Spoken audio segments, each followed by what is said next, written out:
ہر قسم کے روحانی جسمانی مسائل اور وظائف کے لیے پیر اقبال قریشی چینل کو سبسکرائب کریں۔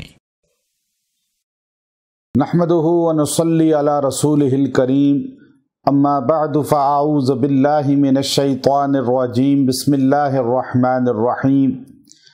ربیع الاول کے دوسرے شب جمعہ کا بہت خاص عمل جو آپ کو بتلانا مقصود ہے، چونکہ ربیع الاول جو ہے یہ اللہ کے نزدیک بھی بہت بابرکت ہے۔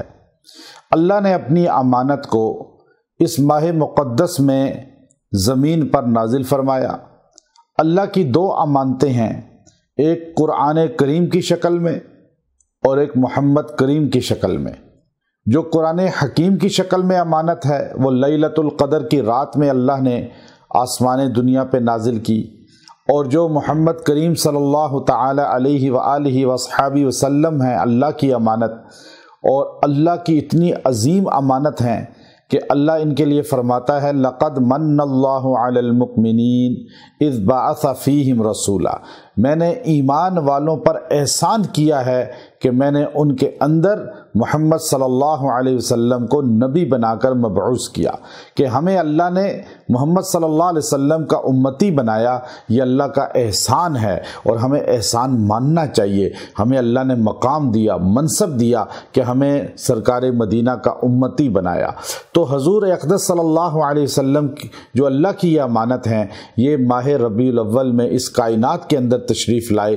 اب آپ اس پر کہ نبی علیہ السلام کا اللہ نے ہمیں امتی بنایا، اور سرکار مدینہ جب کائنات میں تشریف لائے، بتوں کی عبادت کرنے والے، اللہ کے غیر کو سجدے کرنے والے، اللہ کے غیر سے نظر و نیاز صدا ندا لیے یقین رکھنے والے، اور وہ آتش کدے جو کسریٰ کے 1000 سال سے نہیں بجھے تھے، اور ان آتش پرستوں کو اللہ رب العزت نے میسج دیا کہ وہ آگ کے پجاری جب 1000 سال جن کی آگ نہیں بجھی، سرکار مدینہ جب تشریف لائے، ایک دم ان کے مندروں کے اندر اور ان کی عبادت خانوں کے اندر وہ آگیں بجھ گئیں، اور ایک دم جو ہے اندھیرا چھا گیا۔ اور پھر اسی طرح کسریٰ کے ساتھ قیصر جو بڑی طاقت تھی، اس کے محل کے وہ کنگن جو تھے، وہ جو لوہے کے بڑے بڑے بنے ہوئے تھے، وہ ایک دم جو کئی 1000 سالوں سے لگے ہوئے تھے، لیکن زمین بوس ہو گئے، زمین پر گر گئے۔ اللہ تبارک و تعالی نے کائنات کے اندر یہ چیز بتلائی کہ اب بتوں کی عبادت ختم، اب اللہ کے غیر کو سجدہ ختم، اب اللہ کے غیر سے یقین رکھنا ختم۔ اب ایک ایسی نبی کو اللہ نے بھیج دیا ہے جو اس کائنات کے اندر اللہ کا نبی بن کر آیا، آخری نبی۔ اب ان کے بعد نبی کوئی نہیں ہے۔ اب یہ نبی انسانوں کو اللہ سے جوڑے گا، یقین اللہ پہ بنائے گا۔ تو جب جنت کا رستہ ہمیں مل گیا اور بہار آ گئی اور کفر و شرک کے تمام اندھیرے چھٹ گئے، تو اللہ نے اپنے نبی کو ربیع الاول میں بھیجا۔ تو اللہ نے قرآن حکیم کے اندر ہمیں فرمایا کہ تم خوش ہو کہ اللہ نے تمہیں اس نبی کا امتی بنایا، حضور کو اللہ نے مبعوث کیا۔ اب آپ دیکھیے کہ اس پر یہ آیت کریمہ جو میں آپ کو ابھی وظیفے کی شکل میں دے رہا ہوں، اگر آپ نے دوسری شب جمعہ میں جو ربیع الاول کی ہوگی، آپ نے رات کے کسی وقت بھی اس کو پڑھ لیا، رات رہ گئی تو آگے دن میں ہی پڑھ سکتے ہیں، تو آپ یہ عمل کر لیں، اللہ آپ کو زندگی میں خوشحال کر دے گا۔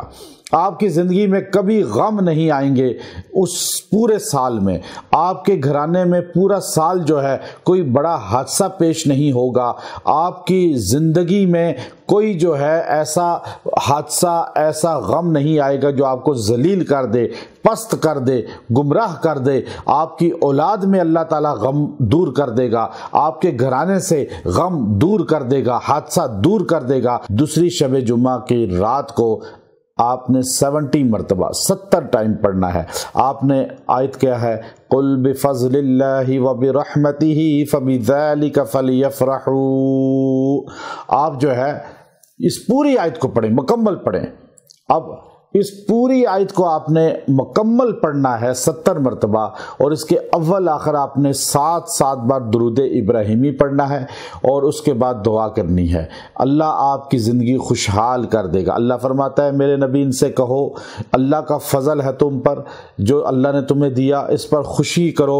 اور وہ فضل کیا ہے؟ بعض نے کہا قرآن ہے، بعض نے کہا حضور کی ذات ہے، بعض نے کہا حضور کی نبوت ہے، لیکن تمام کا مجموعہ یہ ہے کہ حضور علیہ السلام کی ذات، حضور پر قرآن اترا، حضور کی وجہ سے ہمیں اللہ ملا، یہ ساری چیزیں اللہ کا فضل ہیں، اور ہم اس پر خوشی اس طرح کرتے ہیں کہ ایک خوشی کا طریقہ کافروں نے بتایا، ہم وہ نہیں کریں گے۔ ایک وہ جو ہمارے نبی نے بتایا کہ ہم خوشی میں بھی اللہ کو نہیں بھولتے، نبی کی تعلیمات کو نہیں بھولتے، تو یہ عمل کریں اور دعا کریں، اللہ آپ کو نبی سے محبت کرنے والا بھی بنائے گا، اور گھروں میں پریشانیاں بھی ختم کرے گا، زندگی میں پریشانی ختم کرے گا۔ وآخر دعوانا ان الحمد للہ رب العالمین۔